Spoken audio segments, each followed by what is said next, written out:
नमस्कार दोस्तों, स्वागत है आपका उमंग एकेडमी A to Z में। जी हाँ दोस्तों, बात करें ईवीएस की। ईवीएस का MCQ 7 है। बहुत दिन से नहीं आ रहे थे, बीच में गणित की क्लास चालू हुई थी। गणित की क्लास चालू रहेगी। आपको गणित के टॉपिक वाइज टॉपिक आपको मिलते रहेंगे एक एक करके। साथ ही साथ में आपको हफ्ते में एक बार आपको जो MCQ है जो भी आपको मिलेगा ईवीएस का, ठीक है। और मैडम ने है बाल विकास और जो आपका जियोग्राफी है वो मैडम को कंप्लीट करवाना है, तो वो मैडम की क्लास आप देख सकते हैं। तो सबसे पहला इसमें क्वेश्चन है 181। इसके पहले आप 180 क्वेश्चन अपन कंप्लीट कर चुके हैं 6 MCQ में। यहाँ 181 से लेकर 210 तक रहेगा। कुल 30 प्रश्न इसमें शामिल है। 30 में से आपके कितने प्रश्न सही होते हैं वह मुझे कमेंट बॉक्स से कमेंट करके जरूर बताइए। आपसे सिर्फ रिक्वेस्ट है, वीडियो में अंत तक बने रहिए। आपको सिर्फ सुनना है, देखना है, समझना है किस प्रकार से आपको क्वेश्चन होते हैं। हर एक ऑप्शन बताएंगे कि किस प्रकार से इसमें प्रश्न पूछे जाते हैं। तो पहला क्वेश्चन है, मानव शरीर में कितने प्रतिशत जल पाया जाता है?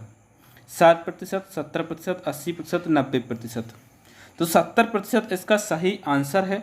लेकिन कई बार आपको पूछा जाए, यदि 70 के आगे पूछा जाए तो 75 जाइएगा, 75 से ऊपर नहीं जाइएगा। और 60 से नीचे तो हो नहीं सकता। तो 70-75 के यदि बीच में ऑप्शन मिलता है आपको तो 70-75 की करना है। यदि या तो आपको 70 ऑप्शन मिलेगा या फिर आपको 75 मिलेगा, ठीक है। लेकिन आपको 70 से नीचे नहीं करना है। 70 से 80 के बीच में जो है वो रहता है, तो आपको 70 पे ही टिक करना है यदि आपको 70 और 80 दिया है।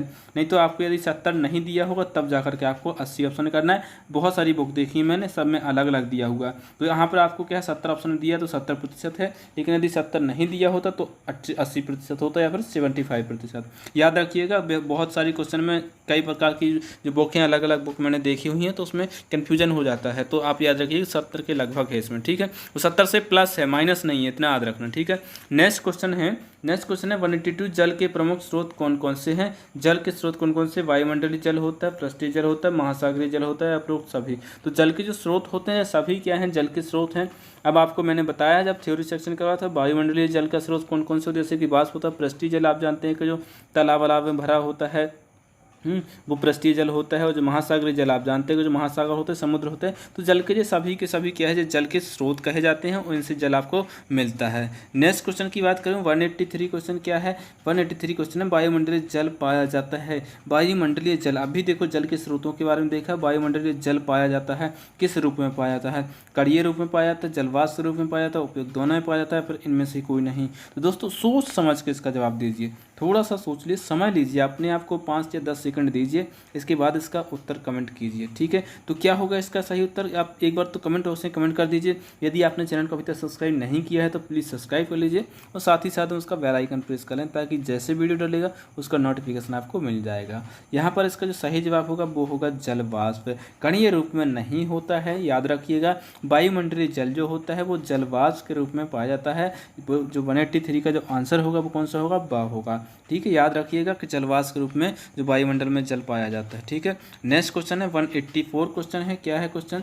पृथ्वी के गर्म होने की प्रक्रिया को कहते हैं। पृथ्वी के गर्म होने की प्रक्रिया को क्या कहा जाता है? ग्रीन हाउस प्रभाव कहते हैं, ग्लोबल वार्मिंग कहते हैं, या फिर आवा दोनों कहते हैं, फिर दावा नल कहते हैं। तो दोस्तों आपको एक बात बता दूं कि जब मैंने आपको वनों के बारे में पढ़ाया था तो बड़े अच्छे तरीके से दावा नल जो होता है एक आग होती है जो कि जंगल में लगने वाली आग को कहा जाता है। अब आपका जो तीसरा ऑप्शन है जो आपने गलत किया है, बहुत सारे बच्चों ने गलत किया है। ये ऑप्शन क्यों गलत हुआ है? कि ग्रीन हाउस प्रभाव जो होता है वो अलग बात है, लेकिन पृथ्वी की जो गर्म होने की जो प्रक्रिया है उसको ग्लोबल वार्मिंग कहते हैं। पूरा विश्व इससे क्या है, गर्म हो रहा है। और सबसे ज़्यादा इसको महत्व देने वाले या फिर सबसे ज़्यादा प्रभाव होता है इस पर कार्बन डाइऑक्साइड गैस जो होती है, सबसे ज़्यादा उसका प्रभाव पड़ता है, ठीक है। याद रखिएगा। नेक्स्ट क्वेश्चन की बात करूँ 185 क्वेश्चन क्या दिया हुआ? ऊष्मा का अवशोषण करने वाली गैस है। जो ऊष्मा का अवशोषण करने वाली गैस है वो कौन सी गैस है? CFC गैस है, मीथेन है, कार्बन डाइऑक्साइड है, या फिर यह सभी है? तो ऊष्मा का जो अवशोषण करने वाली गैस की बात करें तो सभी की सभी जो गैसें हैं, CFC है, मीथेन है, कार्बन डाइऑक्साइड, ये सभी की सभी गैसें क्या होती हैं? ऊष्मा का अवशोषण करती हैं। तो याद रखिएगा, ठीक है। नेक्स्ट क्वेश्चन की बात करूँ 186 क्वेश्चन क्या कहते हैं? 180 क्वेश्चन जो है 186, पृथ्वी का तापमान लगातार बढ़ता जा रहा है, इसका प्रमुख कारण है। कार्य लिखा है, कार्य लिखा है, यहाँ पर क्या है आड़ा मिस हो गया है टाइपिंग के कारण। तो कारण कौन सा है, nitrogen gas, oxygen gas, carbon dioxide या फिर यह सभी। तो पृथ्वी का तापमान जो है वो लगातार बढ़ रहा है।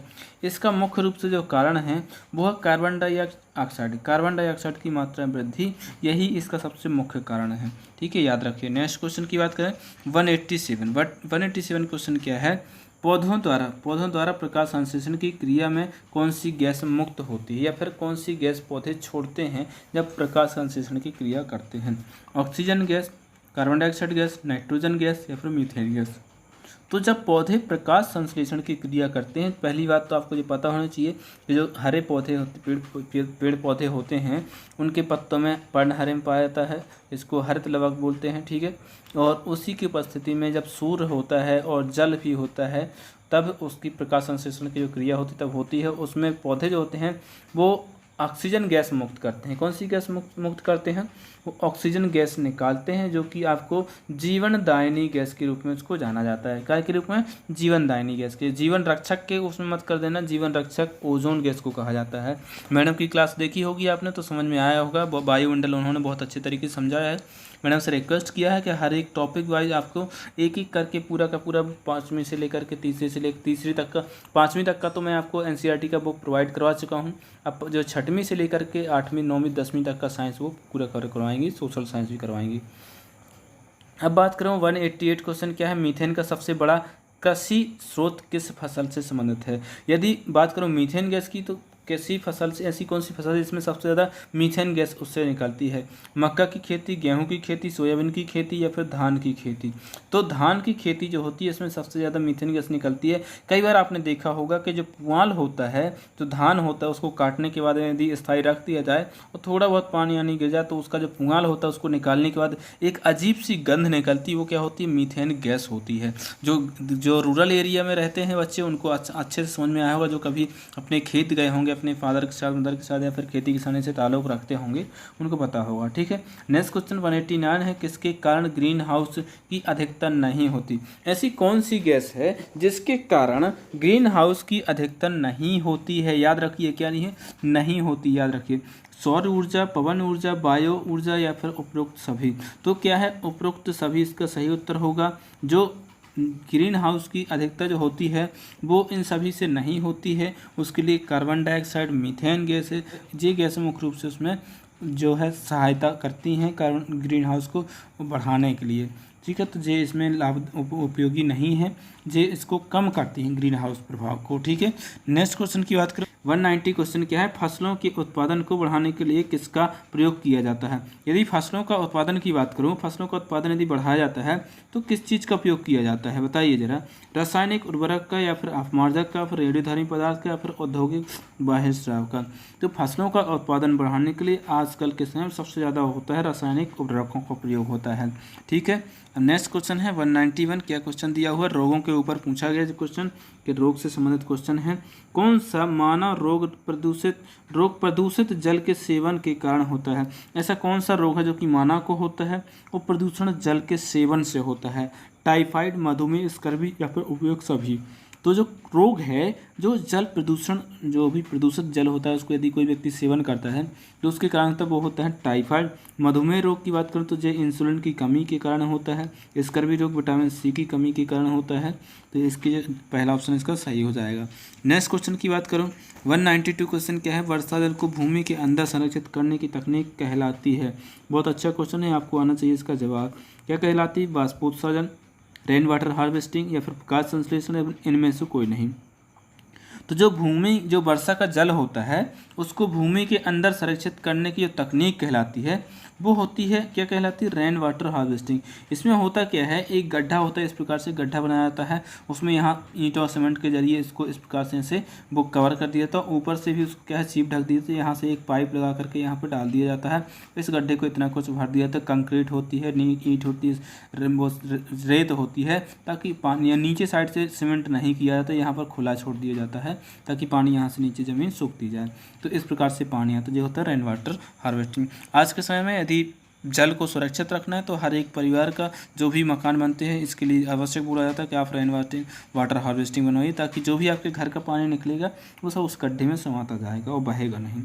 नेक्स्ट क्वेश्चन है 193, पृथ्वी के तीनों मंडलों में जल के आवागमन को किस नाम से जाना जाते हैं? पृथ्वी में वैसे तो 5 मंडल है, लेकिन 3 मंडल हैं जहाँ तक ये क्या होते हैं, 3 मंडल हैं। पृथ्वी के नहीं, वायुमंडल के होते हैं 5 मंडल, पृथ्वी के 3 मंडल जो हैं उनको जल के आवागमन को किस नाम से जाना जाता है? वर्षा, या फिर वायु चक्र, या फिर सघन चक्र, या फिर जल चक्र। तो तीनों मंडलों, पृथ्वी के तीनों मंडलों में जल, थल और वायु, जल, थल और वायु, तीन मंडलों में जो जैसे यहाँ पर जल भरा हुआ है, यहाँ से उड़ करके वायु में जाएगा, फिर यहाँ से थल में बरस जाएगा, तो ये जो क्रिया होती है ये क्या कहलाती है? जल चक्र कहलाता है। क्वेश्चन कई प्रकार से घुमा के पूछे जाते हैं, ठीक है, याद रखिए। नेक्स्ट क्वेश्चन की बात करूँ 194 जो क्वेश्चन है क्या है? संक्रामक रोग का उदाहरण है। ऐसा कौन सा रोग है जो कि संक्रमण के कारण होता है? डायरिया रोग, क्षय रोग, मधुमेह रोग, या फिर बेरीबेज। तो बेरीबेज रोग होता है विटामिन बी की कमी से, मधुमेह जो रोग होता है वो होता है इंसुलिन की कमी से, डायरिया जो होता है दूषित भोजन की या फिर दूषित पानी की वजह से, क्षय रोग जो होता है इसका सही उत्तर होगा संक्रमण रोग, जिसको ट्यूबरक्लोसिस माइकोबैक्टीरियम ट्यूबरक्लोसिस नामक जो बैक्टीरिया होते हैं उसके कारण ये होता है, ठीक है, याद रखिएगा। इसका कम से कम 6 महीने। टीबी जो होती है अलग अलग प्रकार से होती है, फेफड़े की टीबी होती है, हड्डी की टीबी होती है, तो सबसे ज़्यादा जो टीबी होती है 80% वो होती है चेस्ट की टीबी होती है, फेफड़े की, ठीक है। इसमें कई बार लोगों को बहुत ज़्यादा वजन कम होता है, क्षय होता है, मतलब वजन कम होता है, इसीलिए इसको क्षय रोग बोला जाता है, ठीक है। टीबी रोग भी बोला जाता है, तपेदिक के नाम से भी इसको जाना जाता है। नेक्स्ट क्वेश्चन की बात करूँ 195, निम्न में से प्रदूषित जल के प्रयोग से होने वाला प्रमुख रोग। प्रदूषित जल का यदि आप उपयोग करेंगे तो ऐसा कौन सा रोग है जो कि इनमें से हो सकता है? उच्च रक्तचाप, मलेरिया, आंत्रशोथ, या फिर रिकेट्स। तो आप जानते हैं कि मलेरिया जो होता है वो मच्छर के काटने के कारण होता है। रिकेट्स जो होता है विटामिन डी की कमी के कारण होता है। अब आपके पास 2 ऑप्शन बचते हैं, उच्च रक्तचाप और आंत्रशोथ है। आंत्रशोथ मतलब आंतों में सूजन आ जाती है, और उच्च रक्तचाप में आपका जो ब्लड प्रेशर है वो हाई हो जाता है। तो ब्लड प्रेशर हाई होने का मतलब होता है आपके जो शरीर है उसमें सोडियम की अधिकता हो जाती है। और आंत्रशोथ जो ऐसी बीमारी है जो कि दूषित जल या फिर प्रदूषित भोजन के खाने से किसी प्रकार से दूषित है, उसका सेवन करने के कारण ये रोग जो हो जाता है, कौन सा? आंत्रशोथ। याद रखिएगा, बहुत ही इंपॉर्टेंट क्वेश्चन है। आप सभी से रिक्वेस्ट है कि वीडियो को लाइक कर दें, अपने दोस्तों को शेयर कर दें। बहुत सारे स्टूडेंट हैं जिनके कमेंट आ रहे थे कि एमपीटेट की परीक्षा होगी या नहीं होगी, इसके ऊपर कई प्रकार से वीडियो ही बनाए जा रहे थे। तो आप याद रखिए कि परीक्षा तो होगी, भले थोड़ा सा रुक के हो, अभी जो है सरकार के ऊपर दबाव बनाया जा रहा है। आप सभी से रिक्वेस्ट की थी, सभी ने, जितने भी यूट्यूबर हैं सभी ने रिक्वेस्ट की थी कि सभी स्टूडेंटों को ट्विटर पे, फेसबुक पे, जो इंस्टाग्राम है, हर एक जगह पर शेयर करना है कि एसएससी, रेलवे और परीक्षा, शिक्षक भर्ती परीक्षाएं ये परीक्षा करवाइए, एक नियम बनाइए कि कब परीक्षा होगी। सरकार से मांग की है, देखते हैं इसका क्या रिजल्ट होता है। और बहुत ही जल्द इसका जैसे ही नोटिफिकेशन मिलता है तो इसका नोटिफिकेशन आपको मिल जाएगा। नेक्स्ट क्वेश्चन है 196, क्वेश्चन क्या है? लेड, जिसको क्या बोलते हैं? पीबी के नाम से भी जानते हैं, क्या? पीबी, ठीक है। तो लेड जो होता है किस प्रकार का प्रदूषित होता है? लेड जो धातु होती है इससे किस प्रकार का प्रदूषण होता है? मृदा प्रदूषण, वायु प्रदूषण, या फिर रेडियो एक्टिव प्रदूषण। इसका चौथा ऑप्शन जो है वो नहीं लिख पाया किसी कारण, तो 3 ऑप्शन में से आप इसका सही उत्तर दे सकते हैं। बहुत आसान होगा, 3, चौथा ऑप्शन नहीं है तो एक प्रकार से अच्छा ही कह सकते हैं आप इसको। तो इसका सही उत्तर क्या होगा? इसका जो सही उत्तर होना चाहिए कौन सा? वायु प्रदूषण होता है, जो लेड होता है इसके कारण वायु प्रदूषण होता है। नेक्स्ट क्वेश्चन की बात करूँ, नेक्स्ट क्वेश्चन है बड़े शहरों में वायुमंडलीय प्रदूषण का प्रमुख कारण होता है। आप जानते हैं कि सबसे ज़्यादा जो शहरों में होती है वायु, वहाँ पर क्या होती है? बहुत ख़राब होती है, सांस लेना। जो दिल्ली जैसे शहर हैं वहाँ तो ऑड इवन का फार्मूला भी चलाया जाता है कि गाड़ियाँ ना निकलें, कुछ ना कुछ नियम चलते ही रहते हैं। वो वहाँ की डेंसिटी जो होती है पॉल्यूशन की बहुत अधिक होती है, ठीक है। तो औद्योगिक सक्रियता के कारण, स्वचालित वाहन के कारण, कीटनाशकों का उपयोग के कारण, या फिर रेडियोधर्मी अपशिष्ट के कारण, या फिर उपशिष्ट लिखा है, अपशिष्ट भी हो सकता है, ठीक है। अपशिष्ट जो होते हैं जैसे रेडियोधर्मी अपशिष्ट। तो इसका सही जवाब क्या होगा? इसका सही जवाब होगा स्वचालित वाहन। आप देखते हैं दिल्ली में आपने कई बार सुना होगा कि दिल्ली सरकार ने ऑड इवन फार्मूला, मतलब है एक दिन ऑड नंबर की गाड़ी चलेंगी, एक दिन इवन, मतलब सम या विषम नंबर की गाड़ी चलेंगी। तो स्वचालित वाहन जिस बहुत ज़्यादा मात्रा में चल रहे हैं, इसलिए बहुत ज़्यादा वायुमंडलीय प्रदूषण हो रहा है शहरों में मुख्य रूप से। यदि हर एक क्षेत्र में होता, ग्रामीण इलाके में, तो चलो मान सकते हैं कि किसी का दूसरा कारण है। लेकिन जब शहरों की बात करें तो शहरों में जो है स्वचालित वाहन हमेशा दौड़ते ही रहते हैं, चाहे रात का 1 बजे, दिन की सुबह हो या फिर शाम हो, हर एक समय दौड़ते रहते हैं। नेक्स्ट क्वेश्चन है 190, एक जलधारा में बीओडी का उच्च मान निम्न में किसका संकेत करता है। एक जलधारा है, उसमें बीओडी जो है इसका उच्चतम मान दिखाई दे रहा है, तो उसका क्या संकेत कर रहा है कि जल की अत्यधिक शुद्धता का, जल की अत्यधिक प्रदूषण का, या फिर जीवाणुओं की अधिकता का, या फिर सूक्ष्म जीवों की कमी का। तो जब भी बीओडी का मान बहुत अधिक होता है तो उसका मतलब होता है जल की अत्यधिक प्रदूषण, मतलब जल क्या है, बहुत अधिक प्रदूषण है। तो याद रखिएगा, बहुत इंपॉर्टेंट क्वेश्चन है, कई बार पूछा गया है। आपको एक कमेंट बॉक्स में कमेंट करके बताना है कि जो जल होता है, जल का रासायनिक सूत्र क्या होता है, वो आप मुझे कमेंट बॉक्स से कमेंट करके बताइए। यदि मैं बात करूं भारी जल की, तो भारी जल का जो रासायनिक सूत्र होता है वो D2O होता है। क्या होता है, D2O होता है। लेकिन मैंने आपसे सिर्फ जल का पूछा, सिंपल जल जो आप पानी पीते हैं उसका रासायनिक सूत्र क्या होता है, वो कमेंट बॉक्स में कमेंट कीजिए। नेक्स्ट क्वेश्चन है 199, निम्न में से कौन सी धातु मानव विषाक्तता उत्पन्न करती है। ऐसी कौन सी धातु है जो मानव में विषाक्तता उत्पन्न करती है। जस्ता, सीसा, लोहा या फिर मैग्नीशियम। तो सीसा एक ऐसी धातु है जो कि क्या करती है, विषाक्तता उत्पन्न करती है। याद रखिए, ये क्वेश्चन बहुत ही इंपॉर्टेंट है। नेक्स्ट क्वेश्चन है 200 क्वेश्चन है, 200 क्वेश्चन आपके यहाँ पर कंप्लीट हो जाते हैं इस सीरीज के। क्वेश्चन क्या है कि इसके कारण वायु प्रदूषण नहीं होता। ऐसा कौन सा कारण है जो कि वायु प्रदूषण का कारण नहीं होता, उसके कारण वायु प्रदूषित नहीं होता, बाकी कारण होता है। तो डीजल, परागकण, जल विद्युत शक्ति या फिर ताप विद्युत से। तो जल विद्युत शक्ति से क्या होता है, किसी प्रकार का वायु प्रदूषण नहीं होता है। ठीक है, याद रखिए क्वेश्चन। नेक्स्ट क्वेश्चन की बात करूं, जल प्रदूषण किससे होता है। जल प्रदूषण होता है, आप जानते हैं, बहुत ज़्यादा प्रदूषित जल होता है, कई प्रकार की बीमारियाँ होती हैं। तो किसके कारण होता है, 2,4-D और कीटनाशकों के कारण, या फिर स्वचालित वाहनों से, या फिर हवाई जहाज़ों से, या फिर धूम्रपान करने से। इसका सही जवाब आप दीजिए, क्या होगा इसका सही जवाब। तो 201 का जो सही जवाब होना चाहिए वो होगा आ। 2,4-D और कीटनाशकों का जो प्रयोग होता है, और लिखा हुआ है यहाँ पर, समझ लीजिए आज जो रहा है। कई बार टाइपिंग मिस्टेक के कारण क्या हो जाता है, कुछ अक्षर जो होते हैं वो नहीं लिख पाते हैं या फिर डिलीट हो जाते हैं किसी कारण से, तो वो थोड़ा सा आप मैनेज कर लीजिए। तो कीटनाशक जो होते हैं, कीटनाशक जो आप फसलों में डालते हैं, घर में डालते हैं, मच्छर के लिए मारते हैं, बहुत सारे कीटनाशकों का प्रयोग होता है, 2,4-D का उपयोग होता है। तो ये क्या होता है, प्रदूषण, इससे जल का प्रदूषण होता है, क्योंकि आप इसको जल के रूप में मिलाते हैं, जल के उसमें डालते हैं, कहीं भरा हुआ है जल तो वहाँ पर डालते हैं जहाँ पर खचा भरा हुआ है, तो इस प्रकार से। नेक्स्ट क्वेश्चन की बात करूँ, मृदा प्रदूषण का सबसे प्रमुख कारण। मृदा प्रदूषण जो होता है वो क्यों होता है, सबसे बड़ा कारण क्या है मृदा प्रदूषण का। तो मृदा प्रदूषण का सबसे बड़ा कारण क्या हो सकता है, कांच से, प्लास्टिक से, अपमार्जक से, या फिर कार्बन डाइऑक्साइड। तो मृदा प्रदूषण का सबसे बड़ा कारण क्या है, प्लास्टिक, क्योंकि प्लास्टिक जो होता है वो गलता नहीं है, यही है जो कि सबसे बड़ा कारण है। नेक्स्ट आगे बात करते हैं 103 क्वेश्चन, 203 जो क्वेश्चन है, सहभोजिता में, सहभोजिता के बारे में दिया, क्या होता है, सहभोजी लाभान्वित होता है, परपोषी लाभान्वित होता है, सहभोजी और परपोषी दोनों लाभान्वित होते हैं, या फिर इनमें से कोई भी लाभान्वित नहीं होता है।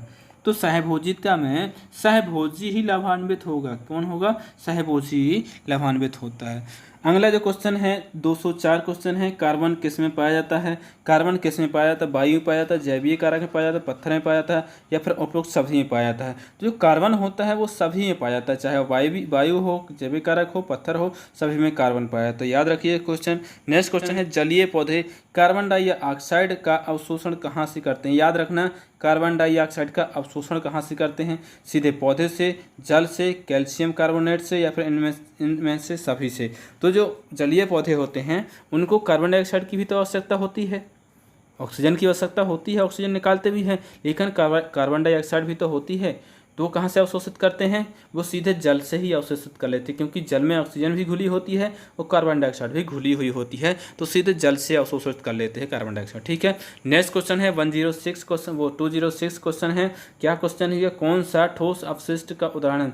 ठोस अपशिष्ट क्या दिया हुआ है, ठोस अपशिष्ट का उदाहरण क्या है। ठोस अपशिष्ट का उदाहरण की बात करूँ तो बोतलें, कंक्रीट, या फिर प्लास्टिक कंटेनर, या फिर उपयुक्त सभी। तो ठोस अपशिष्ट का उदाहरण जो है उपयुक्त सभी हो जाएगा। ये सभी के सभी क्या है, बोतलें हैं, कंक्रीट है, प्लास्टिक जो है, ऐसे पदार्थ हैं जो कि ऐसे अपशिष्ट हैं जो कि गलते नहीं हैं, हमेशा बने हुए रहते हैं, तो क्या है, ठोस अपशिष्ट कहलाते हैं। नेक्स्ट क्वेश्चन है 207 क्वेश्चन है। 207 क्वेश्चन क्या है, निम्न में से कौन सा जैव कारक है। जैव कारक की बात करूँ, मृदा, या फिर मृदा भौतिक कारक, सजीव, सभी सजीव, या फिर मृदा रासायनिक कारक, या फिर उपयुक्त सभी। तो जो 207 क्वेश्चन है, कौन जैव कारक है? तो जैव कारक जो है सभी सजीव जो दूसरों को प्रभावित करते हैं, जो सभी सजीव जो दूसरों को प्रभावित करते हैं वो क्या है? जैवीय कारक हैं, ना कि मृदा जैवीय कारक नहीं है, ना कि रसायन कोई जैवीय कारक है। जैवीय कारक का मतलब होता है जो दूसरों को प्रभावित करते हैं। क्या है? दूसरों को प्रभावित करे, ठीक है, दूसरों को प्रभावित करे, वो क्या होते हैं? जैवीय कारक होते हैं। नेक्स्ट क्वेश्चन की बात करें 208 जो क्वेश्चन है, थर्ड लास्ट क्वेश्चन है इस प्रैक्टिस टेस्ट का। इसमें क्या है? कौन सी बीमारी प्रदूषण के कारण होती है या बढ़ जाती है? प्रदूषण के कारण, यदि किसी प्रकार का प्रदूषण है या फिर प्रदूषण के कारण होती है या फिर उसके कारण बढ़ जाती है, यदि किसी को है तो बढ़ जाएगी। ब्रोंकाइटिस, हीमोफीलिया या फिर रेस्यूमेटिज्म या फिर रतौंधी। तो रतौंधी तो आप सब जानते हैं कि विटामिन ए की कमी से होता है। अब आपको चूज करना है कि कौन सी ऐसी बीमारी होती है जो कि क्या होता है? प्रदूषण के कारण होती है। तो ब्रोंकाइटिस जो बीमारी होती है वो प्रदूषण के कारण होती है, या फिर किसी को यदि गले में खराश होती है तो कई बार वो बीमारी बढ़ जाती है, जो जिसको ब्रोंकाइटिस बोलते हैं। अभी आपकी जो ब्रोंकियाई, अभी जब साइंस पढ़ेंगे आपको पूरा बीमारी से रिलेटेड पूरे तंत्र जो होते हैं, सिस्टम होते हैं शरीर का, हर एक टॉपिक बाई टॉपिक कवर करवाऊँगा मैं, ठीक है। तो यहाँ पर क्या है? पहला इसका ऑप्शन सही हो जाएगा। नेक्स्ट क्वेश्चन की बात करूँ, नेक्स्ट क्वेश्चन है 209 क्वेश्चन क्या है? तेज जल प्रवाह द्वारा एक बड़े क्षेत्र की मृदा का स्तर के रूप में बह जाना कहलाता है। क्या लिखा हुआ? बह जाना, ठीक है। क्या कहलाता है? मान लो कहीं पर बहुत तेज बाढ़ आई हुई है या फिर तेज बारिश होती है तो वहाँ पर ये मृदा क्या होती है? बह जाती है। तो उसको क्या कहा जाता है? रेल अपर्दन, अवनालिका अपर्दन, पार्त्य अपर्दन या फिर मृदा संरक्षण। तो क्या है? अवलांडिका अपर्दन। ये जो इस प्रकार की घटना होती है जिसमें क्या होता है? तेज जल का प्रवाह होता है, उससे बड़े क्षेत्र की मृदा का स्तर क्या होता है? मृदा के रूप में बह जाता है, ठीक है। तो उसको अवनालिका अपर्दन कहते हैं। दोस्तों आपसे रिक्वेस्ट है, यदि वीडियो अच्छा लगा हो तो लाइक करें, आपके को कितने % सही हुए हैं वो मुझे कमेंट बॉक्स से कमेंट कर दिए। और आपसे रिक्वेस्ट है, यदि चैनल को सब्सक्राइब नहीं किया है तो सब्सक्राइब कर लें, और साथ ही साथ में उसका जो बेल आइकन है उसको प्रेस कर लें, ताकि जैसे वीडियो डलेगी तो उसका नोटिफिकेशन आपको मिल जाएगा। सबसे लास्ट क्वेश्चन है, जो लास्ट क्वेश्चन है 210 जो क्वेश्चन है, एक परितंत्र में शैवाल, हरी इकाई जिसको बोलते हैं, शैवाल क्या होता है? हरी इकाई होते हैं का स्थान होता है। क्या होता है? उत्पादक होता है, प्राथमिक उपभोक्ता, शाकाहारी या फिर अपघटक, ठीक है। तो इसका सही उत्तर क्या होगा? इसका सही उत्तर जो होगा वो होगा उत्पादक। जिस हरी इकाई जो है उसके तनों में क्या होता है? पर्णहरिम पाया जाता है। हरा हरा आपने देखा होगा, काई को हरी होती है, तो पर्णहरिम पाया जाता है जो सूर्य की उपस्थिति में क्या करता है? भोजन बनाता है, मतलब प्रकाश संश्लेषण की क्रिया करता है, इसलिए उसको उत्पादक कहते हैं। आप लोगों से एक सवाल है, एक सवाल क्या है कि जो ओजोन परत होती है, क्या होती है?